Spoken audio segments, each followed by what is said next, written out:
Hello and welcome to Meldon Law Friends, a weekly podcast brought to you by Meldon Law, a law firm based in Gainesville, Florida, where Jeffrey Meldon has been practicing for 50 years. Also with offices in South Florida, covering the entire Tri-County area from Miami-Dade through Broward County, all the way up through Palm Beach County, and also where we've been for 43 years in Marion County, right in the heart of downtown Ocala. My name is Chris Qualman. I am one of the hosts of this show, and I'm very proud to be joined by my good friend, partner in the law firm, Carrie Meldon. How are you doing, Carrie? I'm doing great today, Chris. Well, me too. You know, even despite the rain out there, you know, I think it's a great day. It's been a great week for the firm, and we want to remind everybody that, as usual, we've got not only a great first guest, we have terrific guests on the second half of the show. So if you're watching, we want you to watch the whole show because you'll miss out. At any rate, I want to first introduce and welcome to the show Dr. Michael Okun. I said that right? You did. A professor of neurology, and I know, Carrie, you've done a lot of studying on the wonderful work Dr. Okun has done. So I'll let you talk a little bit about that. Well, actually, I was in my Fort Lauderdale office. Meldon Law has offices in Gainesville, Ocala, which we opened 2 weeks ago with a wonderful celebration. Sure was. That a lot of the dignitaries of Ocala were able to attend, as well as the head ball coach, Steve Spurrier himself.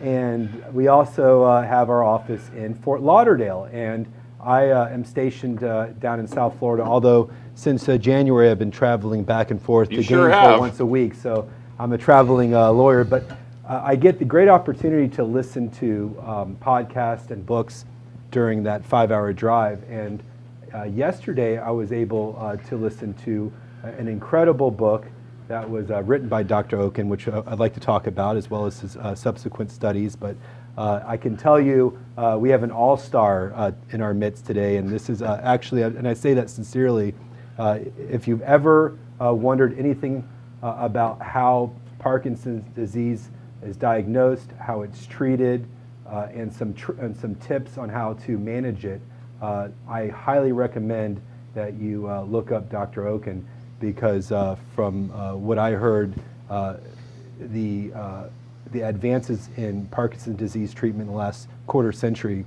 has been night and day.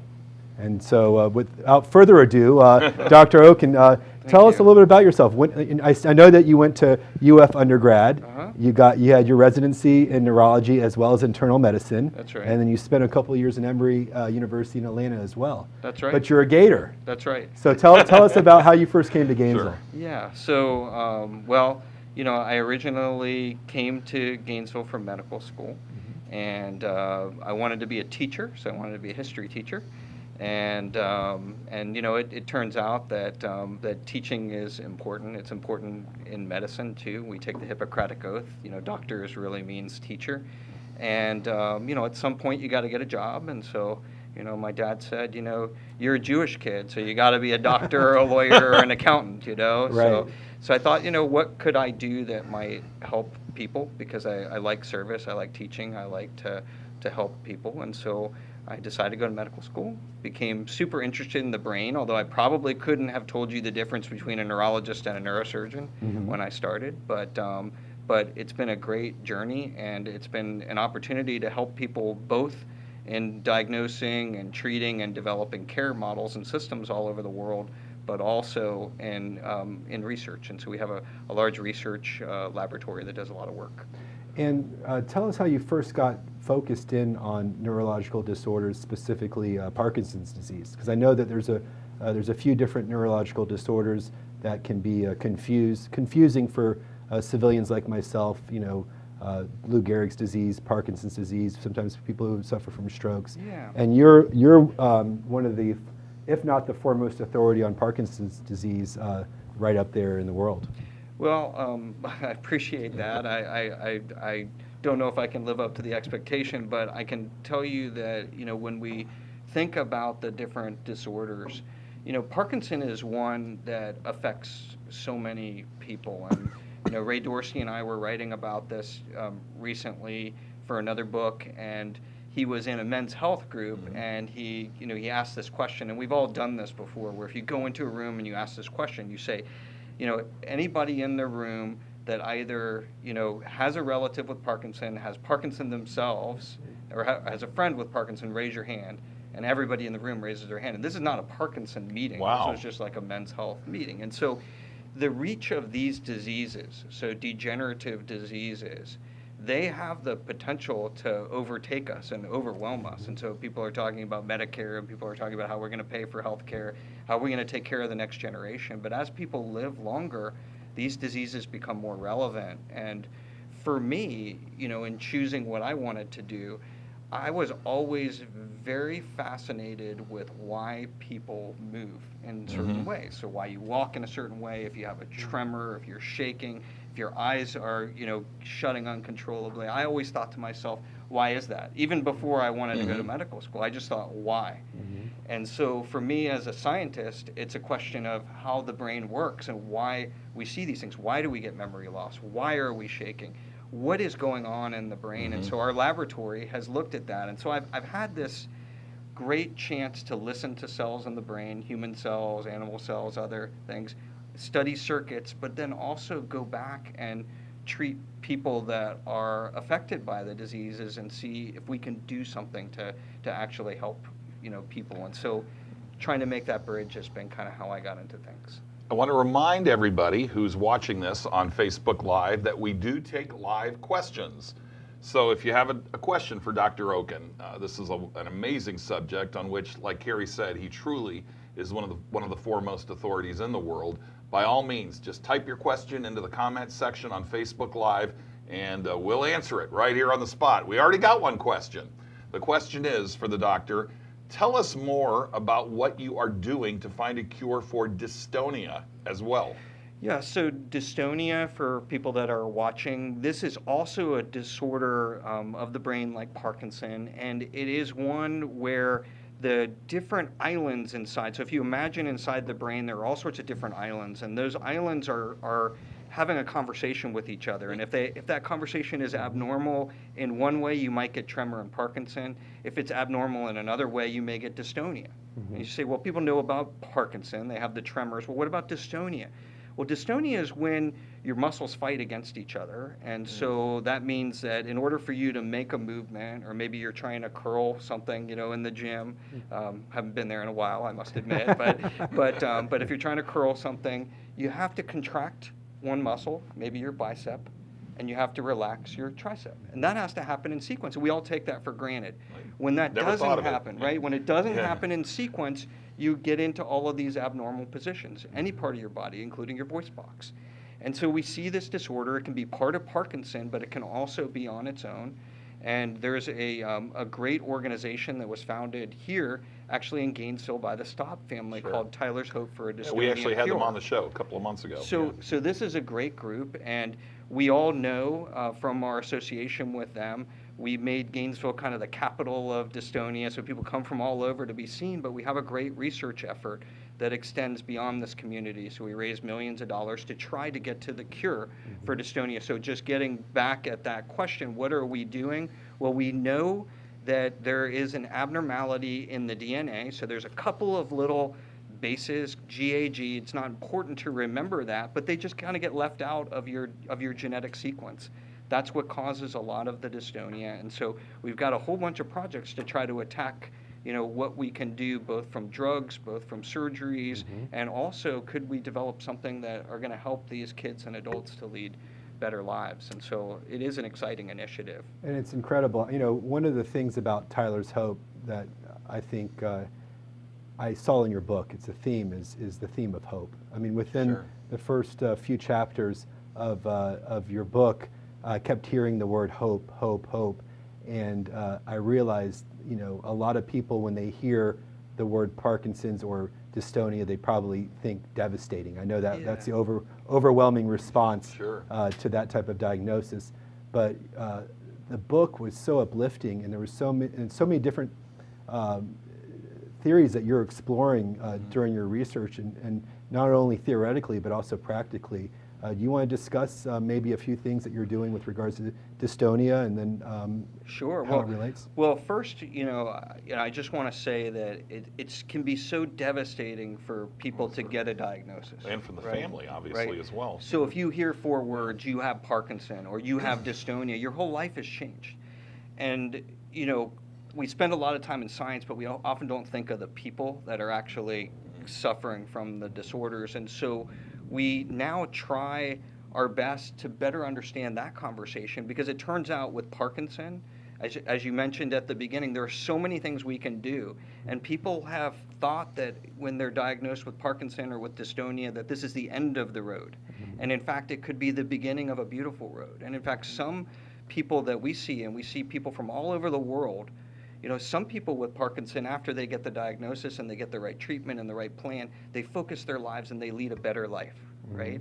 They lead a better life. So there is a path to healing, and there is a path to doing better. Now, it's not perfect. Obviously, nobody wants a diagnosis like this, but it's not the same as Alzheimer's. It's not the same as having a cancer that it might take your life. There are so many good options. And I have folks in the practice that we've followed for 20, 30, 40 years. And so this idea that medical science hasn't gotten there, well, we have. We're there to help a lot of people, and obviously there are different subtypes, and some progress faster and slower. But this idea that we can't put together teams and models to care for people, we just have to reverse that kind of thinking, and we don't want to give false hope, but we certainly want to make sure people are exposed to the things that science has already brought that we know that can help folks.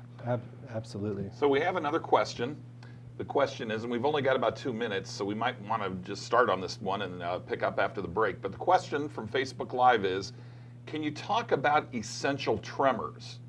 And if there is a cure or simply medication like, I'm not sure I can pronounce it, propranolol? Propranolol, yeah. Okay, to lessen the effects. Is there something to electronic brain stimulation?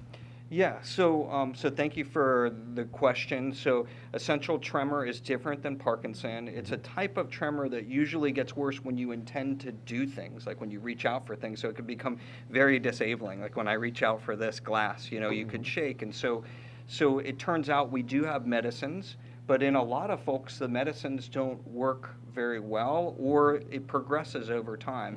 And we have a great treatment where we can listen to the cells in the brain, put in what's called a stimulator or modulate the circuits and kind of change that conversation to treat the tremor. So you can move past propranolol and primidone in some cases. Now, not everyone is a candidate for this, but it's certainly something you should ask your team about getting screened for if the medicines aren't doing the job. What I'm hearing, and this just sounds so wonderful, what Kerry was telling me earlier when he read from the book, that there truly is hope. I think in the past maybe people would look at these things and, like you said, devastated. There truly are things that can be done and are being done. Yeah, absolutely. Okay. We're going to have to take a break. We've got an outstanding guest. Spread the word. If you've got friends who need this information, tell them to tune in. We've still got 15 minutes left with Dr. Michael Okun. He is a professor of neurology at the University of Florida Medical School and has just done so many amazing things in this area. You are watching Meldon Law and Friends, a service of Meldon Law. This is episode 36. Hard to believe. We've been cranking away for 36 weeks. We'll be right back after this. When you're a member of the Gator Nation, you know what it means to never back down. Meldon Law has been a proud supporter of the Gator Nation since 1971. Two forces that won't back down. As the old saying goes, if you can't beat 'em, join 'em.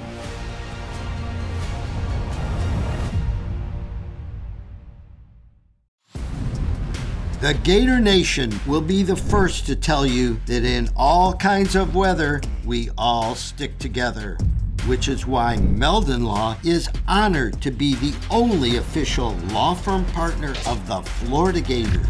We hope you never find yourself the victim of a serious accident, but if you do, our team is here for you. Gators won't back down from a fight, and neither do we. Welcome back to today's episode of Meldon Law and Friends, a service of Meldon Law, a statewide law firm with our primary office in Gainesville, where we've been for 50 years, also with an office in South Florida covering the entire Tri-County South Florida area and Marion County.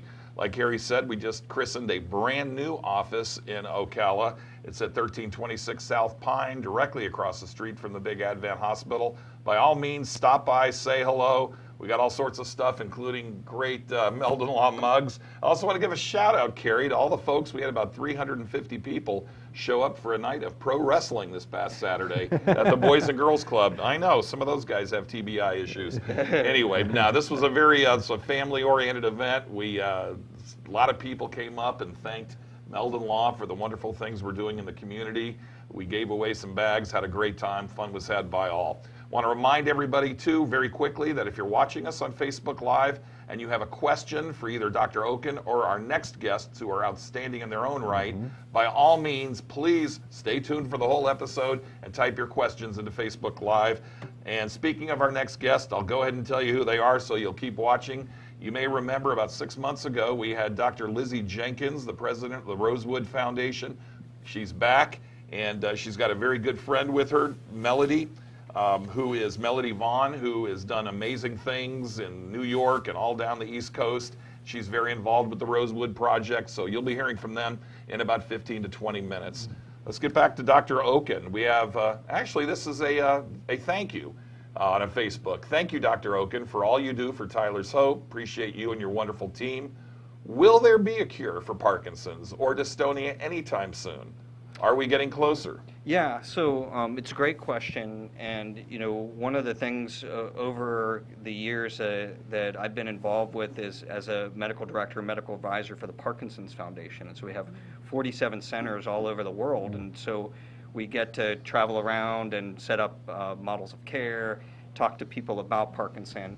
And one thing that I've learned over time, and I wrote a little bit about it in the book that you were listening to, is this idea that we have to teach people kind of what are the aspects of advances that they can expect. And so the way I teach it is I say there are 3 buckets. Bucket number 1 is a group of symptomatic therapies, things like we talked about, deep brain stimulation, better medicines, better medication targets, different diets, things that are going to help. Bucket number 2 is, can we slow the disease progression? Okay, so if we can slow it down, okay, then we will be able to, potentially, something else will happen and people will be able to live out their normal life. Okay, so if we can slow it down by 10 years, that's a huge win. And then third is developing precision medicine therapies that could go after certain genes that may be involved in Parkinson or dystonia, and also thinking about, could there be a cure? That's where we're farthest away. Do I think we have, the opportunity to get to that third bucket? I think definitely. I don't want to be too Pollyanna, okay? But I do want people to understand where we are. We're outstanding on the symptomatic therapies that can change your life now. We're working on therapies that can slow, and we're beginning to move, like cancer has this precision medicine. You see it on TV with, you want to get to specific receptors, you want to use the immune system in specific ways. We're moving in that direction, but we're not quite there. So I want to hold up the book, the most recent book we're talking about, Living with Parkinson's Disease. This is a book authored by Dr. Okun and a couple of his colleagues. This is the most recent book, as I understand it. How can people get a copy of this? So you can go on to Amazon, or you can go to your bookstore, your local bookstore. Okay. Also audiobooks, for several of the books. And then our other most recent one is Ending Parkinson's Disease, which I was telling Carrie has a great British voice. Yeah, it's a BBC voice, yes, right? BBC Oh, yes. voice, This yes. is what the book is. So, one of the reasons that we know about Parkinson's, and obviously in your book you mentioned Lou Gehrig and how he had played so many consecutive games, and Cal Ripken broke the record, but He did. He was a very active person and had to retire somewhat early because he suffered from a different neurological disease. But of course, the major celebrities that we know that have been suffering with Parkinson's disease are Michael J. Fox and probably the greatest, one of the greatest boxers, if not the greatest boxers of all time, Muhammad Ali.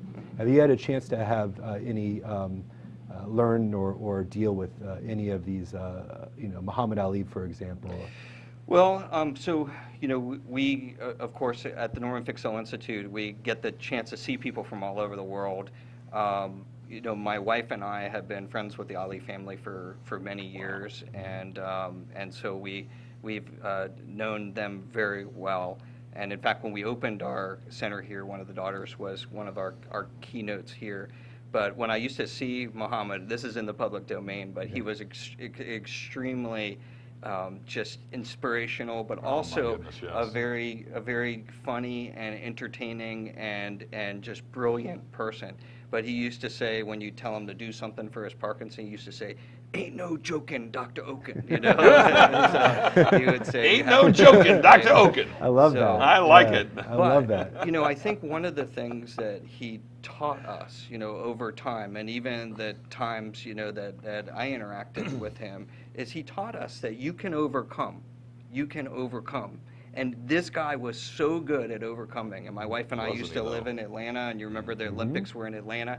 And, you know, you remember, you know, how he was shaking, and then when he came back to start. Right, when he run- brought the torch Yeah. up. That's right, he was shaking. So, you know, at some point in the recent past, he was performing a magic trick, and he was too busy, you know, to take the torch when they wanted to hand it to him. He said, "Say, give it to that guy." So I was holding the torch for him. Wow. So You're part of Olympic history. well, I don't know about that, but I will tell you this, that one of the things that he teaches us about Parkinson and any other neurologic disease is you can overcome. We all have issues in our lives. We have to learn to make every day our best day, and we have to use the tools, and the people around us can help us. Our families, our communities, our churches, they can help us to lead better lives. He was really good at that and a really good ambassador for people. His message was just a message of positivity. And following up on that, one of the things I noticed from your book is that you are so interactive with your patients. I mean, you give them your email. You really emphasize that it's not just that initial meeting with your primary care physician where you may just notice that there may be something odd going on. There has to be meaningful follow-up, and I thought that was incredible that you're so dedicated to your patients that it's not just, you know, oh, this is what you can do. Yeah, and our philosophy is simple. Okay, we built an entire institute around, from a program to a center to an institute. Same philosophy for 20 years. The person with the disease is the sun. We revolve, we orbit around that person. Everything else follows. Research, care, education, outreach. You put together the team. The most important person isn't the doctor.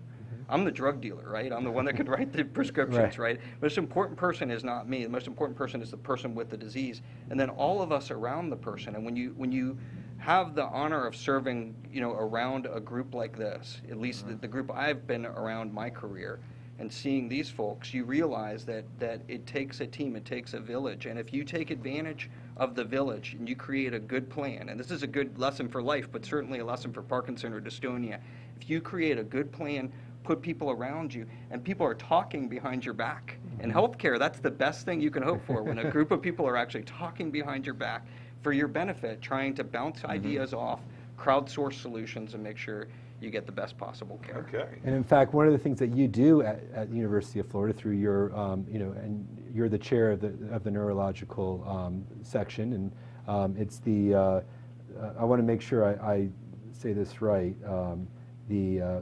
is it the Fixel? I'll let you state it. I have it written down. Yeah, the Norman Fixel Institute for Neurological Diseases. The Norman Fixel Institute for Neurological Diseases, that you guys actually roundtable a lot of these cases. And explain to the audience what that And means. also, where can people find out information? Maybe very quickly, what is the website? So you can go on to Google if you want to learn about us, or any web browser that you use, and just type in Fixel, F-I-X, like the word fix, E-L, or University of Florida, Movement Disorders, or Parkinson. You can find us. We're publicly available. I work for the state of Florida, by the way, just, you know, as a disclosure.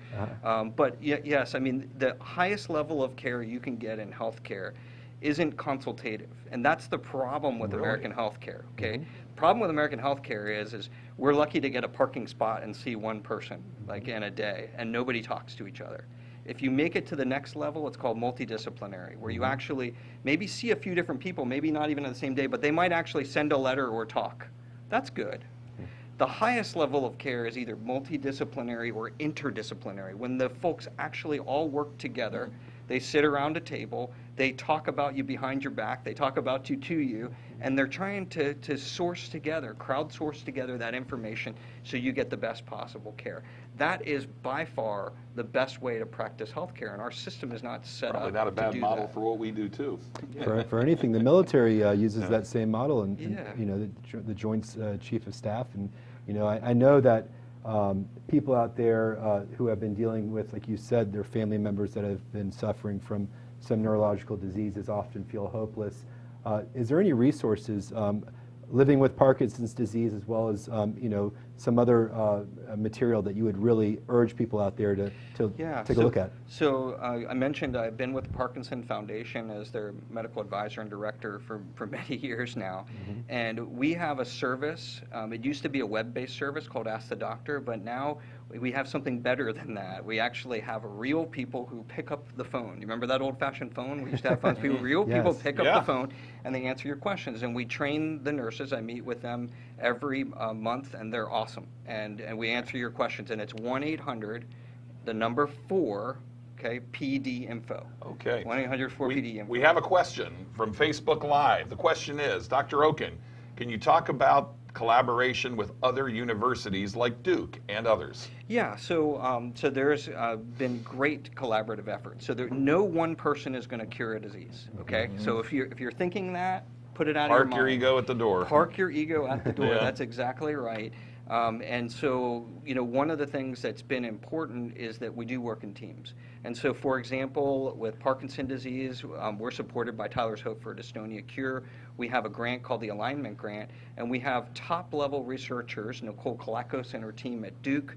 We have Bill Dower at Michigan. We have David Valancourt and Yu-Ching Ling at Lee at Florida, and they're all working together, okay? So each one's providing a piece. So we get the drug, we get the animal, we get the imaging, we pull it all together. So just like you said, check that ego at the door. Yeah. We can get a lot more done. I got something I want to throw in. We work in the personal injury business, okay? Meldon Law's one of our primary areas, if not a primary area, is personal injury cases, people injured in traumatic car crashes and such, and we have clients who have suffered traumatic brain injury. Sometimes it's what's called, as you know, mild traumatic brain injury, and that's still a very serious thing. We've just got a couple of minutes, but maybe you can say a little bit about treatments for TBI, that it's not hopeless and it's not just a diagnosis. There are things that can be done. Yeah, so a couple of years ago, one of the Fixel diseases that we actually look at is TBI and concussion. You might say, well, why is a Parkinson guy and an Alzheimer's guy, why is he telling us about concussion? It's because we now understand that if you damage the brain, you set off what's called a cascade, or a set of steps that sort of fall into place after you do that, and that puts you at risk to get other diseases. And we now know, and we didn't think this was true 20 years ago, and I'll tell you, like, there are a lot of things that I've learned. Every day I practice medicine, I'm humbled, I know less, every day, okay? 20 years ago, if you asked me, I would have said, I'm not sure. Now I will tell you, study after study has shown that if you hit your head and you get a concussion, it can be related to the later onset of degenerative diseases. And it sets off these cascades, or these steps, these things happening in the brain that set you up for these issues. And so it's important that we pay attention to those things, and it's not just something we should blow off. So something like Muhammad Ali may have been trauma related that could have, we don't know, but it could have caused a greater likelihood that Parkinson's disease would have affected or him. worsened what was there. And I can tell you from the Ali thing, after Muhammad died, we gave a series of interviews to a number of networks, MSNBC and Yahoo Sports, and it was just an all-day affair when we were honoring him. But he got it early in his life, okay, very early in his life. And it's likely, when you see it that early, that it's more of a genetic form of Parkinson than it is a non-genetic, just the environment. And people don't fully appreciate that because they think, well, Muhammad Ali, you just hit his head, right? And he got Parkinson's disease. And if you talk to Lonnie, you know, and to the family, they say, well, we need to make sure that people understand the record. But the important piece here is that a lot of times it takes more than one thing to cause a disease. So it can be both the head trauma and it can be the environment. Okay, so the environment plus the genetics. And they say the gene loads the gun, The environment pulls the trigger. We could spend all day on this, and this has been a terrific segment. I think those of you who's had the good fortune of seeing it live, you can watch it again because all our shows are archived on our Facebook page and also on YouTube Live. Dr. Okun, thank you so much. Remember, everybody, check out his book, Living with Parkinson's Disease. Take a look at the website, and we'll keep that up so people can see it. And thank you again. Thank you, Look forward to Doctor. having you back. Thank you been all an for honor. having me. It's been our honor. We'll be It's right an honor. back Thank with you. some outstanding guests, Dr. Lizzie Jenkins and Melody Vaughn, talking about Rosewood. We'll be right back. When you're a member of the Gator Nation, you know what it means to never back down. Meldon Law has been a proud supporter of the Gator Nation since 1971. Two forces that won't back down. As the old saying goes, if you can't beat 'em, join 'em.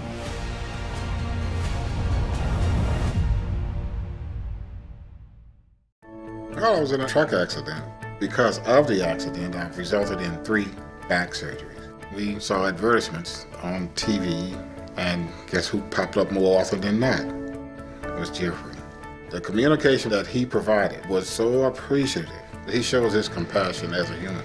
He assisted us in achieving one of our dreams, the acquisition of a home, and we're here today with smiles on our face with the assistance from Jeffrey. And I was in an accident. Someone ran a red light and hit me, and I was hurt. You don't know where to turn. Luckily, I called Jeffrey. These big insurance companies, they don't want you to win. They truly don't. But Jeffrey and his firm and the people that work here, they just really fight for you. You call the law offices of Jeffrey Meldon because you're going to need help, and they will help you. The Meldon Law Firm from the beginning has been built on giving back to the community. I enjoy coming to work as much today as I did in 1971 when I opened my practice. I don't look at this as a job, I look at it as serving other people. While we're alive, what better feeling can you achieve than knowing that you've helped other people and thereby you enrich your own life? Being a client at Meldon Law was special because I felt like I was really being listened to and I felt welcome by the entire staff.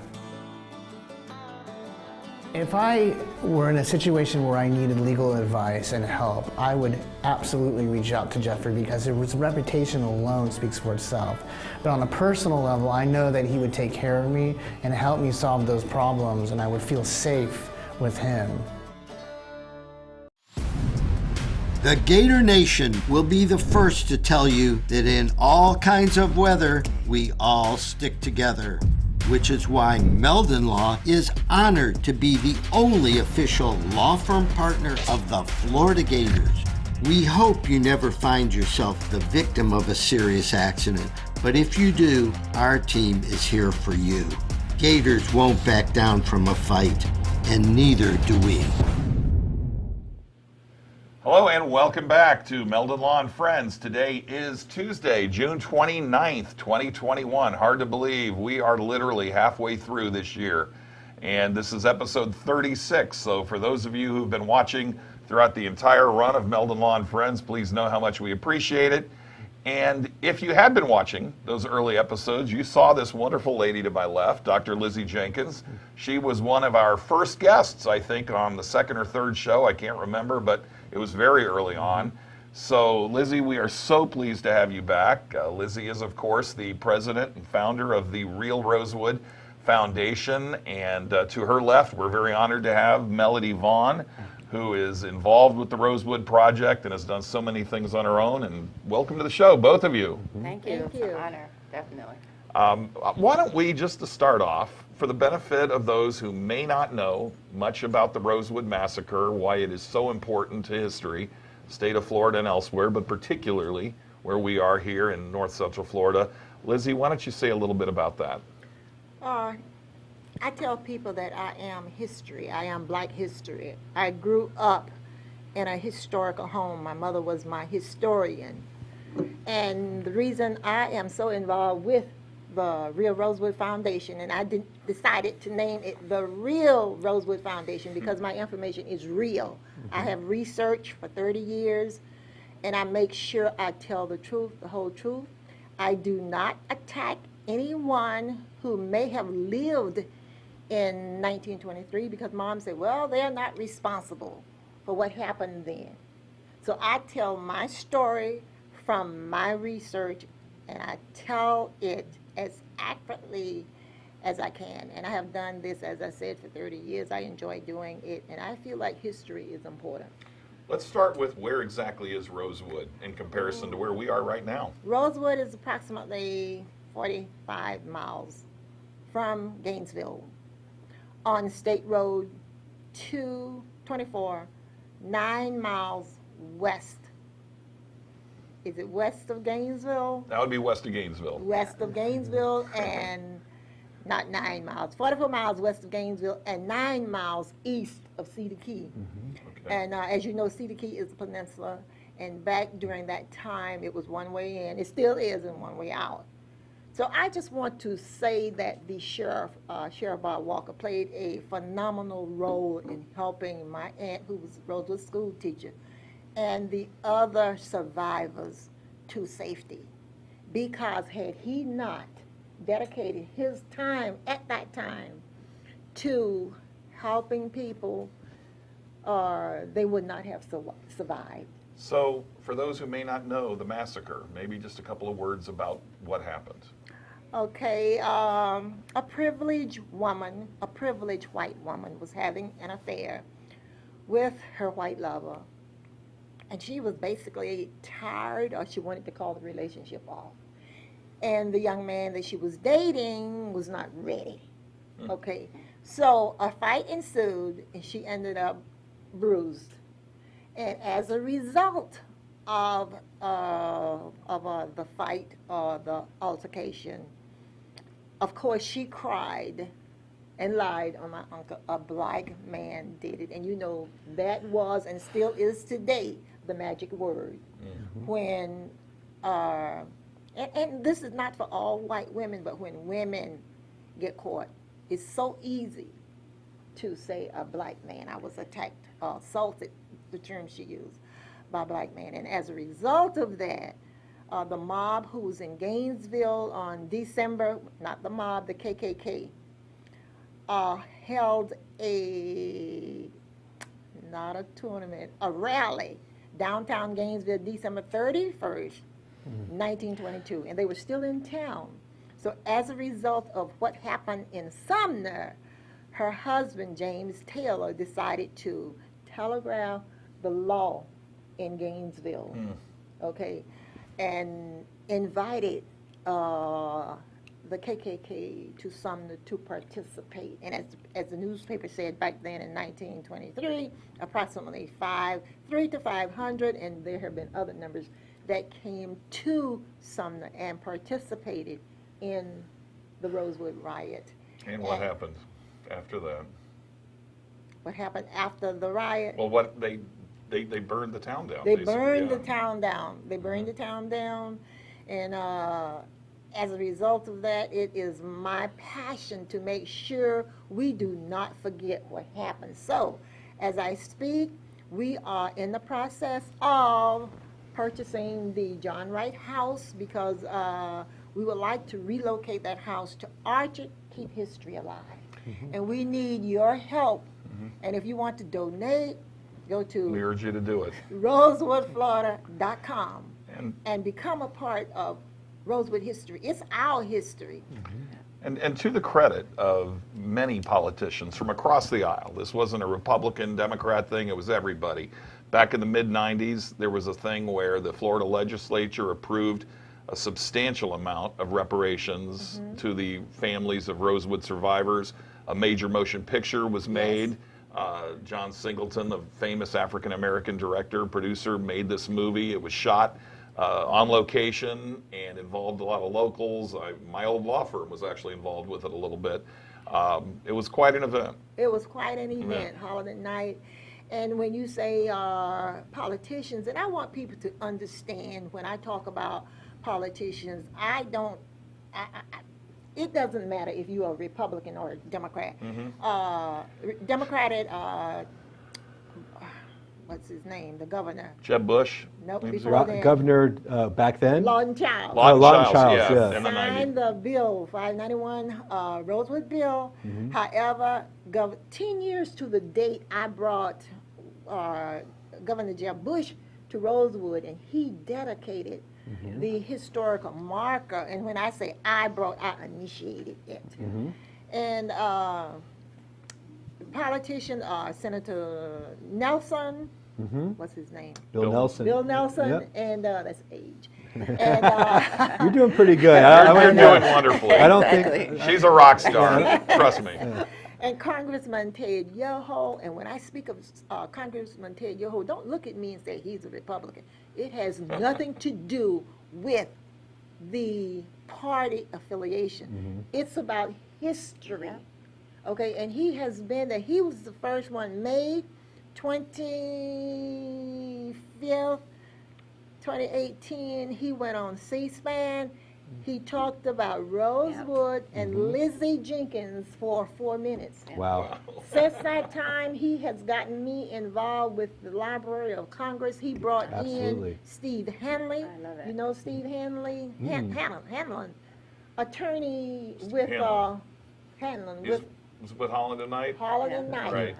And we had a meeting, and recently, the most recent thing he has advocated is to make Rosewood a historical landmark. And That's we fantastic. are working to make it happen. And is that where Melody is coming Yes, in let's as well? bring I in know, our oh. wonderful That's a good guest segue. host. Yes. This is As incredible, right? Chills, Yeah. I swear. I'm honored to be here on so many levels. So tell us how you work into all this. Oh, so I am a Harlem girl. However, I grew up here in Gainesville. Buchholz, Fort Clark, the whole nine. And my father was a landscaper here. Brief backstory, my father was actually one of the first African-American landscaper to do that UF sign in the middle of the lawn. Oh, that was wow. one of his claims to fame. And even in him having a business, he would have to hire white boys from University of Florida to read the blueprints and do the horticulture, because many persons, and this was a little over 50 years ago, would recognize the business but say, oh, it's more, who's the owner? And my dad would be like, oh, the guy over there. So he was able to sustain a family doing that. I was a mere little kid running around and walking to these beautiful homes, minority, whites, rich, prominent persons, and I never saw a person of color, but I loved interior design. So fast forward career-wise, when I became an interior designer, I knew the power of a beautiful home. I know what it does because I saw what my dad did to lawns here in Gainesville. So in Atlanta, I had a business as an interior designer. Kitchen design was my foundation. Moved to New York, did tons of homes in the Hamptons, all throughout Harlem, throughout downtown Chelsea, and so forth. But COVID taught me how much I can do virtually. And coming back and visiting my mom's home, the home my father built, I saw it needed repair. So in doing that virtually, I was like, wait a minute, how many other persons need the same care in their home that they may not have the means or they may not have the time? Because as a designer, the creativity, I do it with my eyes closed, but it's the logistical part. It's managing the contractor, managing the shipment. It's, what do you do if it's delayed and how does it fit? Measure, measure, measure. Like, you can have the beautiful sofa, but if it doesn't fit in the doorway, it's not going to work. Measure twice, cut once. Exactly, Yeah. exactly. Well said. Yeah. So I said my passion was to heal. I always say I'm a spiritual healer dressed up as an interior designer. My dad said I was going to be a lawyer because I'm forever defending and So in this, I said, what can I do? And who needs it most? And Rosewood. I knew the story as a child. And then living in Atlanta, I knew the story. But it baffled me that it was never talked about or it was never acknowledged. And yes, the descendants moved back to Gainesville and back to Jacksonville. But growing up, those descendants of Rosewood, the mindset was, shh, don't say anything. Don't let them know we're here. Because they were so afraid of losing, and I'm getting emotional thinking about it, what they had because of what they had gone through. And I wanted to give back and create organization, which I call Healing Homes by Design, and I'm giving to the descendants of Rosewood an opportunity to beautify their home, to Healing Homes by Design. Can you, and how would people get in touch with you? My website is Melody Vaughn Interiors, or email me at info@melodyvaughn. I'm actually doing an event July 24th called Art, Wine, and Design. And I'll have artists and designers and wine, but the proceeds from that event will go for my first project, which is to renovate, design, and I have a Rosewood descendant that I will be doing this with. So I'm honored to be here. I'm so blessed, and I'm living bi-coastal at this point. I'm in New York and traveling to Chicago, so a lot of my clients aren't aware that I'm in Florida. But yeah, it's we're very it's glad you're passionate. here. It's a passion. How did you and Dr. Jenkins first meet? Shout out to Peggy Hammerham, one of the former mayors, who was like, you got to talk to Lizzie, as well as some other heavy hitters here in the city. I went on a mission to find out how I can get in touch, and I stalked her for a while, but now we're joined at the hip. Well, one thing I want to talk about when we come back after the break is the book that you wrote, Lizzie. We talked a little bit about that the last time you were here, so we want to talk about your book and let people know how they can get a hold of it. One question that was asked very quickly was, how accurate was the Rosewood movie? Was it relatively accurate, or? Yes. My mother was 20 in 1923, still home with her parents, her sister's parents also, and single. And we took her, well, we didn't take her, but anyway, they brought the movie here so that the family members could see it, and we took her to the movie. We did take her to the movie. They did a free screening for the survivors and descendants. So when the movie ended, an audience, the same question came to my mom, and she said, well, I tell you what, they asked her on a scale of 1 to 10, how did she rate it? She gave it a 7. Okay. All right. Yeah. That's a fair assessment. Again, you're watching Meldon Law and Friends, a service of Meldon Law. It's a firm, our firm, that specializes in personal injury cases, meaning truck accidents, car crashes, pedestrians, scooter riders, bicyclists, any situation where someone is injured due to the negligence of another. Please give us a call anytime, toll free, 1-800-373-8000. On behalf of Carrie Meldon and myself, we will be right back for our fourth and final segment. I am Black History. I am Rosewood Black History. I am Florida and America's Black History, and you are too. January 1st, 1923, the KKK insurrectionists attacked Rosewood, killing 5, burning it down. Because a white woman lied and cried, a black man assaulted me. Rosewood redevelopment is on its way. Want to help? Visit rosewoodflorida.com.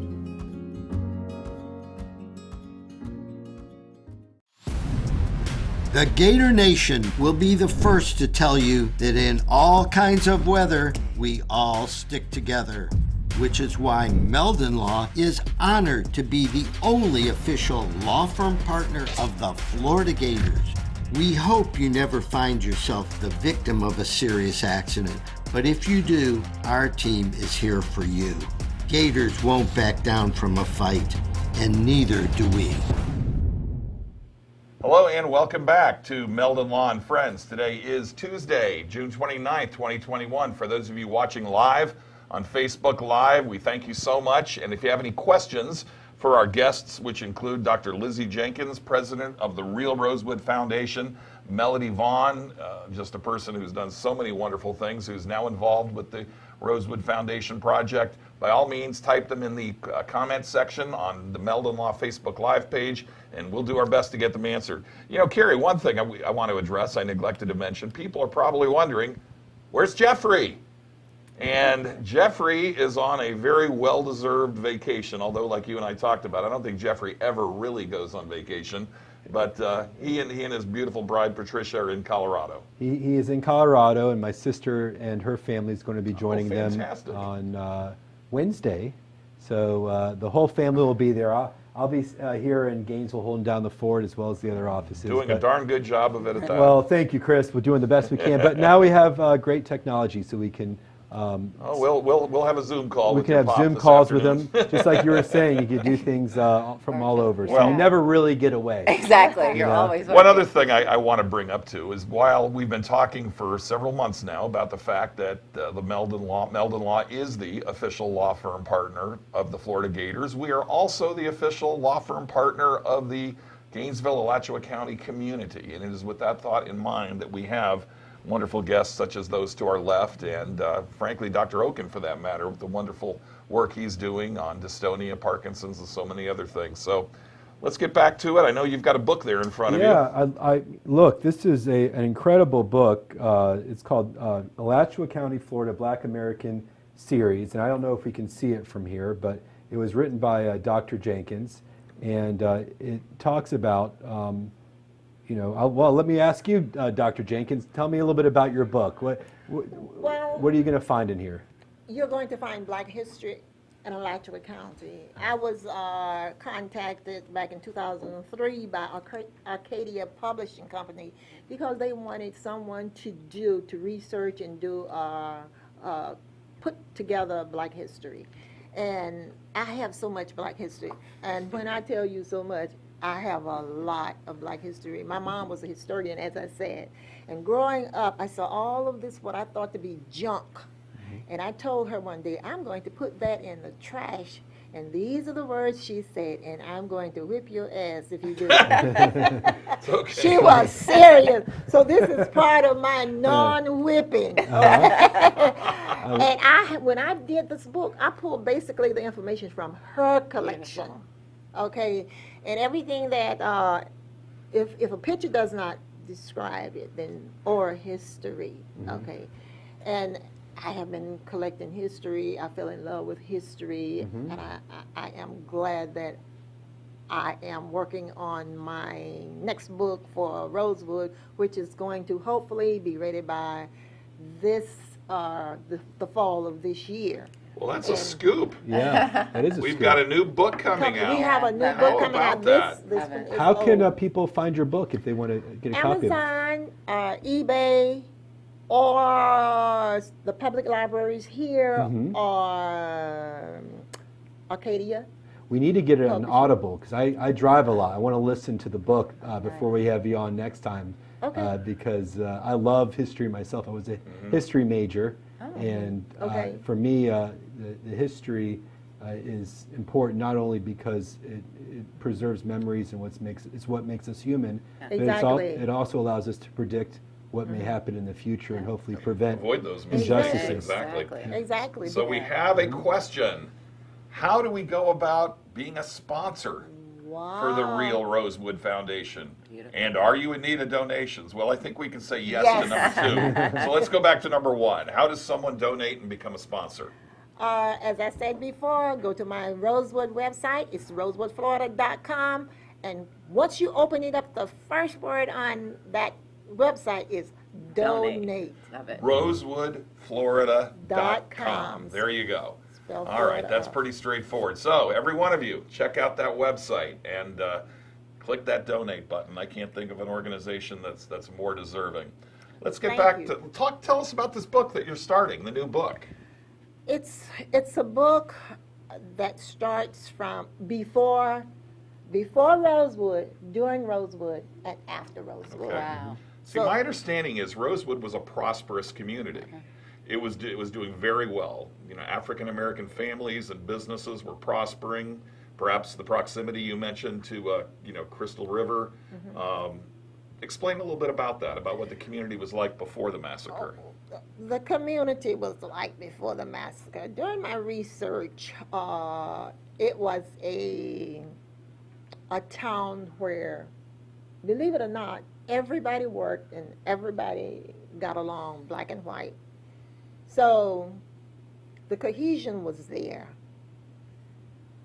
Later, before 1923, in fact, I think it was 1879, in Sumner, which is approximately 3 miles from Rosewood, Sumner built a sawmill, and many of the Rosewood people transferred or migrated to work at that sawmill, which was the newest workplace in the area.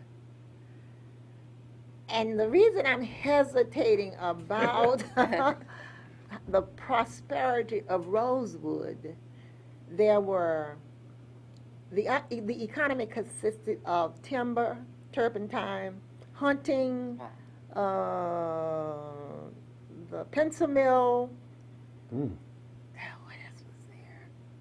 And truck farming and other things. That's quite a bit. That's quite a bit. Prosperous. And they were prosperous because they weren't.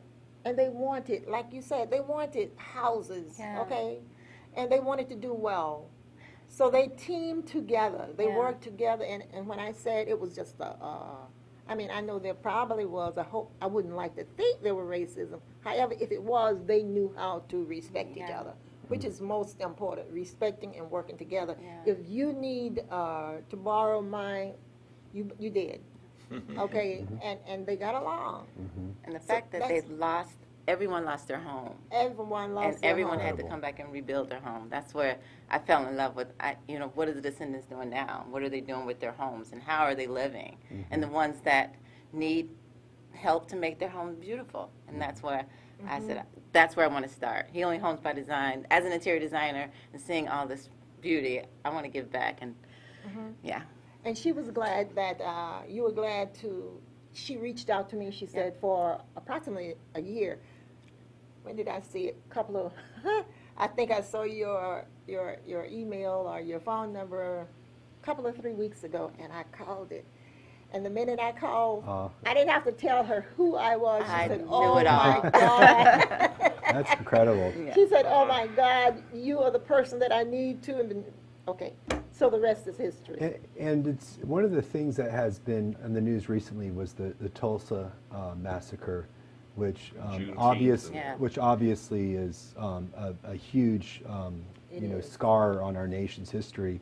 And this is something that happened about that time with prosperous minorities who were, able to, cohabitate, be successful, be respectful, and then all of a sudden there was, whispers of nothing that caused, all this pent-up anger to overexplode. And so it must be. I mean, when you're following what's going on with the news, you've lived this your entire life. You've known. Yes, I have. Since for 7 years. However, Rosewood was not a Tulsa. Tulsa was really big manufacturing companies. I was fortunate enough. In fact, I flew out to New York crazy, and met with the son of one of the attorneys that had a law office in Tulsa that was destroyed. However, his father built a tent and worked under the tent after in order to serve his customers. I have a letter, his clients. I have a letter in my book that the guy I'm talking about that I met wrote to me. He was a professor, a historian at Duke University, and his name was Dr. John Hope Franklin. So I have been involved with he and his son as we speak. His son, John Franklin III, is a director at the new museum in Washington, D.C. Beautiful. So more or less I am keeping. That's a great museum. I love It is. Well, his son Yeah. works there. Yeah. And when I went on a conference one day, I met a young lady. I was at a sorority meeting, and we were talking about history, and she said, well, I'm a descendant of Tulsa. I said, really? And I'm a descendant of Rosewood. This has been 34 years ago, and we're still in touch. So the book is going to be different. I can't wait. I can't wait for it to be published. I think it needs to be published. Please stay in close touch with us, as I know you do already. Yes, and I will. anything we can do as a law firm to help promote it and get the word out, trust me, we will do that. So well, I know that. We'll be happy to. This has been, I think, Carrie, start to finish, one of the best shows we've done in our 36 episodes. So for those of you who were fortunate enough to watch it, congratulations for having done so. Spread the word. We want you to talk about Meldon Law Friends. Yes. Spread the word on your Facebook page. Tell people about it. Every episode we have is archived. You can take a look at them on our YouTube page or just follow the links on our Facebook Live page. Also, take a look at our website, www.meldonlaw.com. Coming up later in the summer and certainly in the fall, we'll be doing a lot more ticket giveaways. Carrie and I have talked about it on the radio show. Jeffrey and I have talked about it. So by all means, stay in touch with our website. You know, again, both of you, we could probably have gone on a couple of hours just like we could have with Dr. Okun. Anything you'd like to say in closing, Melody, you know, about what you're doing and anything? Floor's yours. Well, again, thank you both, and so blessed. Again, it's Melody Vaughn Interiors, and the event Art, Wine, and Design, July 24th. You can check out my website, Melody Vaughn Interiors. Shoot me an email. You can even DM me on all the social media platforms. And I believe everyone deserves to live in a beautiful home, a beautiful space. And I'm on a mission to change the landscape of lives through design. And that's Melody, V-A-U-G-H-N. Melody Vaughn Interiors. And the spaces are beautiful. I went to the website prior to the podcast, and I thought that they're very, very, I mean, it's elegant. It's more than what we usually see in Gainesville, but we can bring New York style down to Gainesville. Right. You know? Listen, I'm open. Bring it on. Thank you to my dear friend, Dr. Lizzie Jenkins. It's always an honor to have you with us, and I'm sure we'll have you again. And thanks for the honorary doctorate. Okay, well, didn't you tell us you were a doctor? Today I am a doctor. There you're a doctor. All right, well, you're doctor to me. There you go. Okay. All right, that's all the time we have today for Meldon Law and Friends. Check us out next week. Soon, we're going to be broadcasting from Spurrier's Gridiron Grill, so be looking forward to that. On behalf of awesome. Carrie Meldon, myself, Chris Qualman, Jeffrey Meldon. Hey, Jeffrey, we're doing okay. If you're watching us from Colorado, everybody back at the office, we love all of you. We'll see you next week.